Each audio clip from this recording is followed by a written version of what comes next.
prêcha la repentance. L'apôtre Paul, dans Acte 17, il dit aux Grecs, repentez-vous. Jérémie dit à Israël, repentez-vous. Mais attention, la croix est synonyme de colère divine. C'est la colère.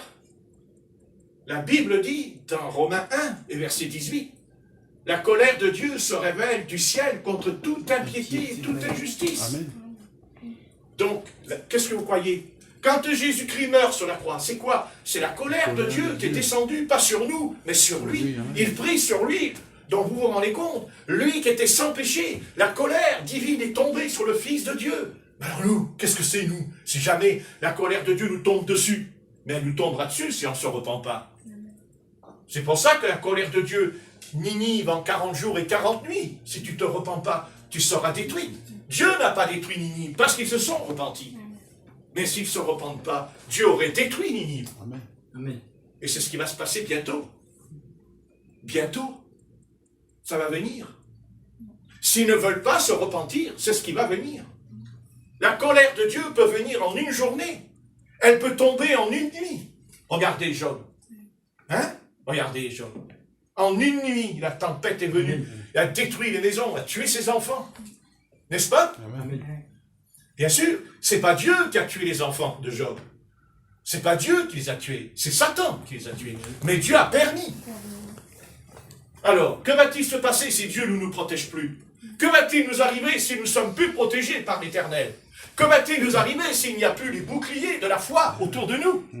Que va-t-il nous arriver si nous n'avons plus l'armure de l'Éternel sur nous? Que va-t-il nous arriver? Car que nous ayons l'armure ou pas l'armure, l'adversaire, les démons, ils donnent des coups tous les jours. Ils nous frappent tous les jours. Mais nous avons l'armure. Amen. Amen. Nous avons le bouclier de la foi. Nous avons le casque du salut. Les chaussures qui est le zèle. Parce qu'il faut être zélé. Il ne faut pas venir à l'église. Ça va, frère? T'as quel âge? J'ai 30 ans. Qu'est-ce que t'as? Je suis pas bien. Je suis pas bien. Puis après, il rentre chez lui, vous frappez à la porte, il ouvre la porte, il est assis dans le canapé et puis il regarde la télé, vous savez. Il est bien. Il est bien là. Il est bien là. Il est bien là. Ah ouais, il est bien. Il est guéri. La télé, ça guérit les malades. La télé, ça guérit les malades. Ah ouais. La télé, c'est terrible, la télé, hein. On n'est pas bien, on allume la télé, ils en vous savez, quand il y a le cow-boy qui est assis sur son cheval, nous, ça y est, on est monté sur le cheval avec lui, vous savez, dans l'image. Allez, vas-y! Et nous, on est là, vas-y! Ok, on ne fait pas grand-chose, on est assis dans le canapé, on se fatigue pas trop. Mais c'est dans la tête que ça va pas. Non? Hein? C'est intéressant, hein? On est vraiment motivés, hein? Ah ouais. Ah ouais, quand on regarde un film, là, vous savez, de policiers, tout ça, il y a la voiture qui fonce, et nous on est là, vas-y, rattrape-le, vas-y, rattrape-le. Bon, remarquez, aujourd'hui, on ne se pose plus la question. Parce que maintenant, on a tellement vu de films comme ça qu'on se dit, mais de toute façon, la voiture, elle va la rattraper, hein. On a l'habitude, hein, la voiture. Hein. Vous savez qu'aujourd'hui, quand vous regardez un film, vous savez déjà dans l'image ce qui va se passer. Et même, vous savez même ce qu'il va dire ou pas dire. Hein. Et on sait même qu'ils vont s'embrasser, même, à un moment donné. Vous voyez? Oui. Oui, on le sent, vous savez, dans l'image. Hein? Et là, on est en fort. Oh, qu'est-ce qu'on est bien. Après, on arrive à l'Assemblée. Putain, c'est pas fini encore. Putain, c'est pas fini. Ça finit à quelle heure, son truc, là? Hein? Après, on rentre à la maison, on allume la télé, vous savez. Puis à 3h du matin, on est devant, vous savez. Hein? Oui, vous rigolez, mais il y a des millions et des millions de croyants qui font ça. Si. Alors que peut-être toutes ces heures perdues, car ce sont des heures perdues, Amen. ce sont des journées perdues devant ce poste. Alors que, normalement, on devrait être rempli de l'esprit pour sauver les pécheurs, Amen. pour les conduire à la croix. Mais ça c'est un autre sujet. Mais Dieu nous demandera des comptes aussi. Hein, vous savez, ne croyez pas que Dieu ne demandera pas des comptes. C'est pas parce qu'on est sauvé que Dieu ne demandera pas des comptes. Parce que la Bible dit qu'il y a un tribunal, le tribunal de Christ. Et on va tous y aller au tribunal. Alléluia. Ben oui, et on va régler les comptes. Alors tâchons d'être un peu plus spirituels. Amen. Tâchons de dire, Seigneur, écoute, j'ai pas la force, mais je voudrais. Seigneur, écoute, fais quelque chose. C'est là, Seigneur, c'est que ça va pas. Qu'est-ce qui m'arrive? Qu'est-ce qui se passe? Fais quelque chose pour moi. Interviens dans mon cœur. Amen. Et Dieu dit, ah, tu veux? D'accord. C'est ça. Alors Dieu va dire, donne-moi ci, donne-moi ça. Seulement, avant que Dieu nous demande, il va dire, ouvre ta valise. Ah, parce que nous avons tous une valise. Hein? Ah oui, on a même une valise secrète, même. Agent secret. Et Dieu dit, ouvre ta valise. Oh non, non. Non, je veux pas de valise. Bon, je veux tranquille. Ouvre ta valise. Elle ouvre la valise. Et l'Esprit de Dieu dit, ça, ça, ça. Ouvre ton sac à dos. Vas-y, ouvre-le. Et montre-moi. Et après, qu'est-ce qui se passe? Alors on dit, ah, c'est drôle. Mon sac à dos, il est léger. Je me sens mieux. Et le Seigneur, il nous dit, venez à moi, vous qui êtes fatigués et chargés. Non? Oui. Amen. Et je vous donnerai du repos. repos. Mais le sac, il faut le vider. Il y a trop de chrétiens qui portent des sacs de 50 kilos. Ils ont 100 kilos sur le dos. Ils disent, c'est pour le Seigneur. Le Seigneur. C'est pour le Seigneur. Hein? Et le Seigneur, il dit, mais je t'ai rien demandé. Moi, je t'ai demandé, apporte ton fardeau. Dépose ton fardeau au pied de la croix. Non? C'est pas ça l'enseignement Pas de le compter. des 4 évangiles. Apporte ton fardeau. Vous qui êtes fatigués et chargés. Enfin, si on est chargé de lingots d'or, on ne vient pas. Stéphanie, elle dit, oh, elle a raison. C'est bien ce qu'il dit. Hein? Mais même le lingot d'or, il faut l'amener parce que c'est lourd. Ah oui, faut la poser. C'est lourd. Et puis c'est pas ça. C'est que le lingot d'or, il y a de la valeur. Amen. Et si le lingot d'or a de la valeur, le Seigneur en a moins. Puisqu'on met nos yeux sur le lingot d'or. Et plus sur le Seigneur. C'est ça. Pas vrai? Amen. Je sais bien que vous n'avez pas des lingots d'or. Des Si vous en millions. avez, s'il vous plaît. C'est vrai? Écoutez, vous me prenez à part là-haut, vous me dites, pasteur, je vais t'avouer quelque chose. Combien de kilos? J'en ai kilos de- 34. Oh, je te dirais, bon chrétien, bonne chrétienne, partage avec ton frère. Combien tu veux? 2 Hein? kilos? 3 kilos? Comment? 2 kilos? 3 kilos? 100 kilos. Donc, bon, on va arrêter parce que 10h30, c'est déjà pas mal. Hein? Vous êtes fatigué? Apportez votre fardeau. Amen. Voilà. Des fois, il vaut mieux pleurer un bon coup. Parce qu'en pleurant, on se vide, Amen. on dégage. Amen. Amen. Non? Gloire à Dieu. On pleure pas de tristesse. Non. Pas On de pleure joie. qu'on vient à Dieu. Ouais. Et c'est larmes qui coulent. Qu'est-ce que dit la Bible? Qu'est-ce que dit le prophète Jérémie? Il dit qu'il il les ramasse, il les met dans un vase. Nos larmes. Oui? C'est pas écrit? Oui. Et qu'à la fin, là-haut, Dieu dira, regarde toutes les larmes que tu as versées. Ça a permis de sauver tel et tel pécheur. Amen. Hein? Tu as sauvé tel et tel pécheur en pleurant devant ma face. Amen. Tu as supplié que je le sauve. Mais il y a eu des larmes. Eh oui. Et nous, on ne peut pas compter nos larmes. Vous l'essayez, vous prenez la machine à chaque fois. Une larme, 2 larmes, 3 larmes. Hein, quand votre portable il sonne, vous dites à la personne, attends une minute, je suis en train de compter mes larmes. Ça va pas. Il y a des moments qui tombent Et beaucoup Dieu comme ça. compte les larmes. Mais oui, il les compte. Amen. Mais si, les vraies, pas des larmes de crocodile, Ouais. des vraies larmes. Dieu les compte. Il dit, attention, c'est important pour lui. Aujourd'hui, l'église ne pleure plus. Avant, les croyants, ils pleuraient dans l'église. Ils pleuraient. Moi, j'ai vécu ça. Ils pleuraient. Ils criaient au Seigneur. Crier, c'est pas... Ah! Ouais, dis donc. Les sardines, elles disent, mais crie moins fort. M'empêche de dormir. Elles sont là, elles dorment. Ben là, elles sont mortes, hein, c'est fini. Voilà. Hein? Pas bien. Non mais c'est incroyable que, vous voyez, un objet comme ça, hein, qui se trouve là, sur la chair du pasteur, et cet objet devient important dans son message. Vous voyez? Moi je ne veux pas que vous m'apportez des macros. Hein. Voilà. Hein? Allez, apportez au Seigneur. Là, ça va pas, apportez-lui. Dites, Seigneur, ça va pas. Ça va pas, ça va pas, ça va pas, ça va pas, ça va pas. Ah, pas du tout. Non. Seigneur, mon mari est très mauvaise humeur. Très mauvaise humeur. Mais il est d'une humeur. Ah! Oh là là. Alors vous priez, vous dites, Seigneur, fais que mon mari soit de bonne humeur. Et c'est là qu'il arrive, il dit, ah, qu'est-ce que tu fais? Lève-toi, prépare la cuisine, j'ai faim! Seigneur, écoute-moi, écoute ma prière, s'il te plaît. Mais remarquez, la femme, elle peut lui répondre, écoute, si tu n'es pas content, c'est pareil, tu vas te faire ta cuisine, lui, quand même. Ça, pas se laisser faire. Allez, Seigneur, nous te remercions. Nous te bénissons pour ta patience. Mais en même temps, on te bénit parce que ce sont peut-être des paroles simples, mais elles sont des paroles qui ont une répercussion tous les jours dans notre vie. Et je te prie, notre Père Céleste, c'est vrai que souvent on a des fardeaux, mais on ne sait pas les apporter. On ne sait pas les déposer. Et des fois même, on n'y pense pas. Parce que le fardeau est tellement lourd qu'on est accablé. Mais Seigneur, une parole sortant de notre âme, tu prends note. Et nous avons tous des fardeaux. Et Seigneur, c'est pas facile. Et nous voulons les porter. Mais toi, tu dis, pourquoi fais-tu ça? Je les ai portés à ta place.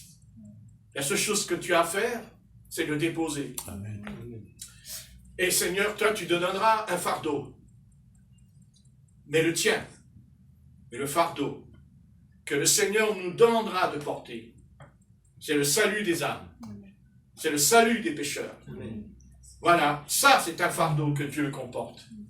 Et nous voulons le porter. Amen. Mais en même temps, nous voulons aussi prier pour les âmes. Amen.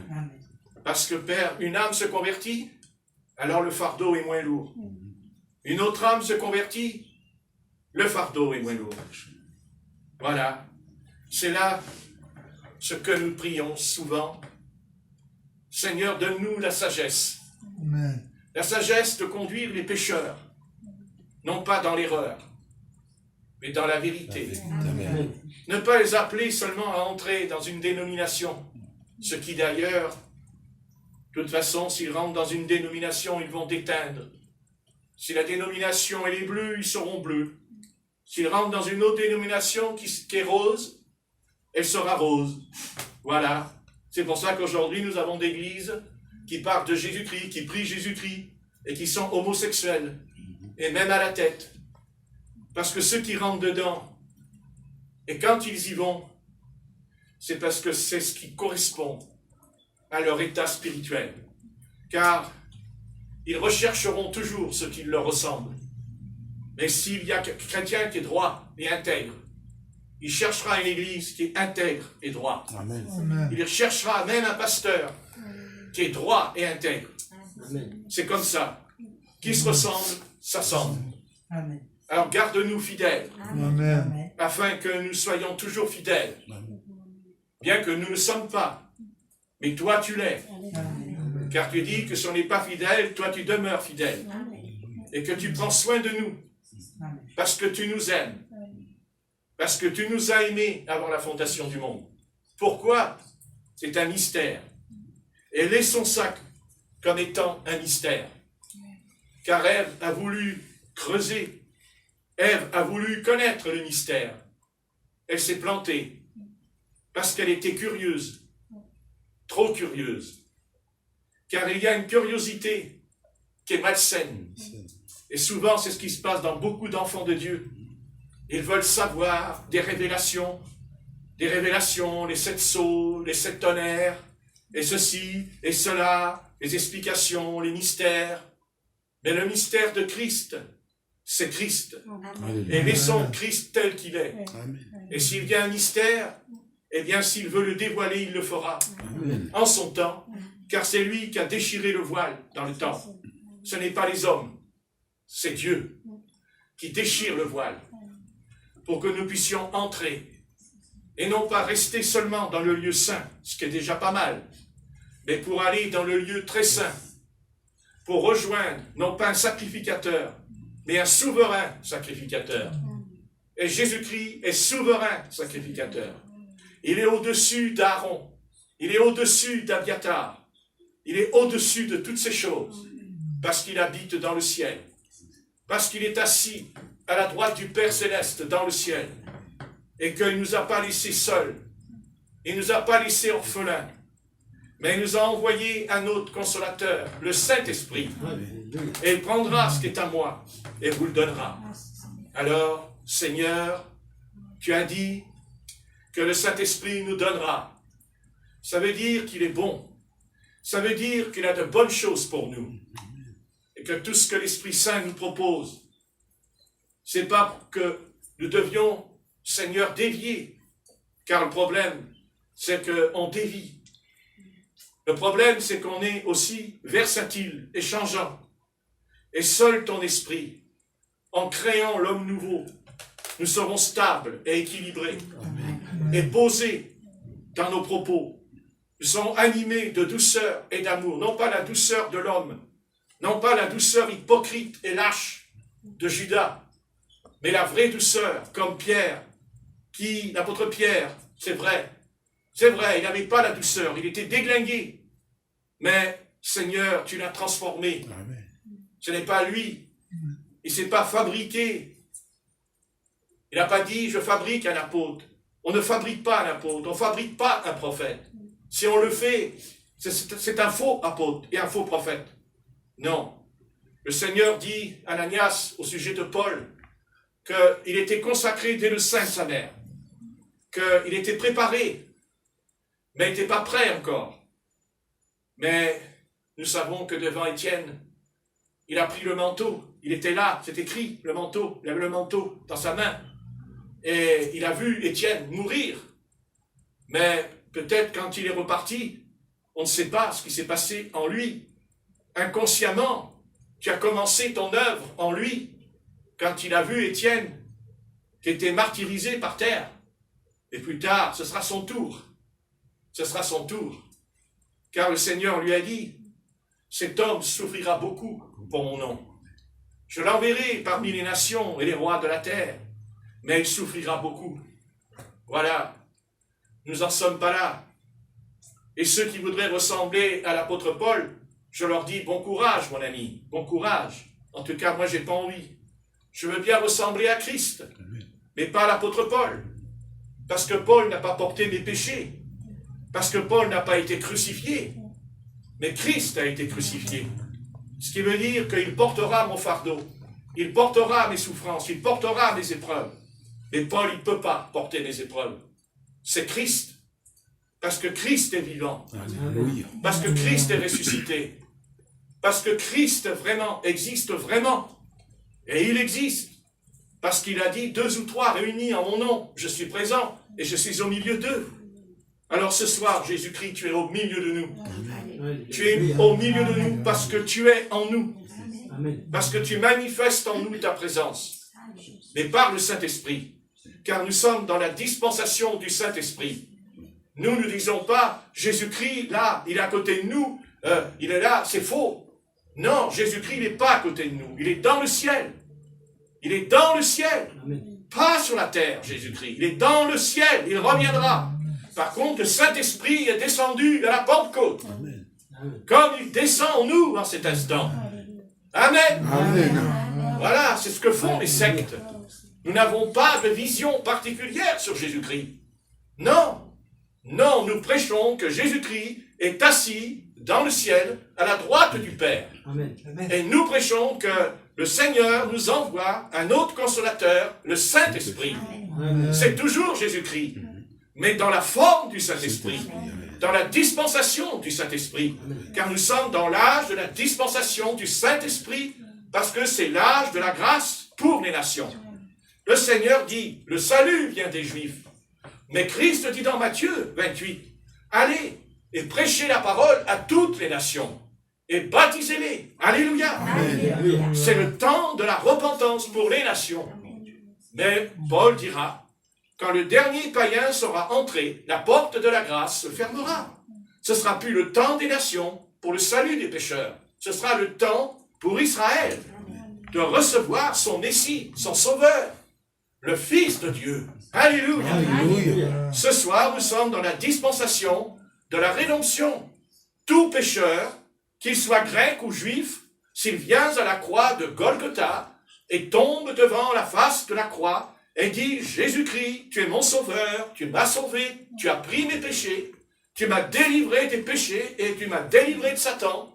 Nous sommes devenus enfants de Dieu, enfants de lumière. » Alléluia. Alléluia. Car en Christ, il n'y a ni juif et ni grec. Voilà, c'est le temps des nations. Mais la Bible dit, le temps des nations sera accompli. Ça veut dire, c'est pas qu'il n'y aura plus une nation. Non, ça veut dire qu'il n'y aura plus la dispensation de cette grâce qui a commencé avec l'apôtre Pierre, chez Corneille. Car c'est chez Corneille que commencera la dispensation. C'est chez Corneille. C'est un païen. Comprenez? C'était Matthieu 28. C'était Marc 16. Alléluia. Alléluia. La promesse, allez, faites des nations des disciples. Amen. Amen. Et nous sommes le fruit de la parole. Nous sommes des païens, des fils de païens. Nous ne sommes pas descendants d'Israël, nous ne sommes pas juifs. Nous ne sommes pas dans la loi de Moïse. Nous sommes dans la loi de Jésus-Christ.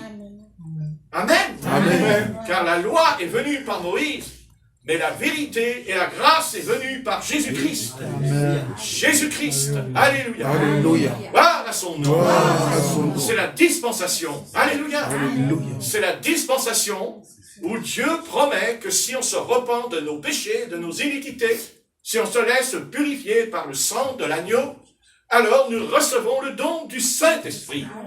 Et nous sommes membres du corps de Christ. Car nous sommes membres les uns et les autres du corps de Christ, qui est le temple du Saint-Esprit. Amen. Amen. Car le temple de Dieu n'est pas fait de main d'homme, mais c'est Christ. Nous sommes le temple de l'Éternel. Le temple de Dieu est sur la terre au travers de nous. Nous sommes des pierres vivantes. Et parce que nous sommes le temple du Saint-Esprit, alors l'Éternel, le Dieu d'Abraham, d'Isaac et de Jacob, habite en nous. Et c'est bien sûr, parce que Christ descend d'Abraham, d'Isaac et de Jacob. Matthieu chapitre 1. Amen. Amen. Il faut étudier les généalogies. Et Jésus-Christ est de la généalogie d'Abraham, d'Isaac et de Jacob. Amen. Gloire à son nom. Nous ne sommes ni juifs et ni grecs. Nous sommes des citoyens et des concitoyens de la cité céleste. Gloire à son nom. Gloire à son nom. Alléluia. Gloire à Jésus-Christ. Gloire à son nom. Alléluia. Gloire à Dieu. Loué soit l'Éternel. Amen à Jesus. Alléluia. Abaria watora chikwe guano mai govetti di dovoga hara bahara hara hara hara mire rovoro. Alléluia. Gloire à son nom. Alléluia. Gloire à ton nom. Merveilleux, merveilleux est le Seigneur pour moi. Conseiller, Dieu puissant, prince de la paix. Il me sauve, il me lave de tous mes péchés. Merveilleux est le Seigneur pour moi. Merveilleux, merveilleux est le Seigneur pour moi. Conseiller, Dieu puissant, prince de la paix. Il me sauve, il me lave de tous mes péchés. Merveilleux est le Seigneur pour moi. Amen. Amen. Gloire à Dieu.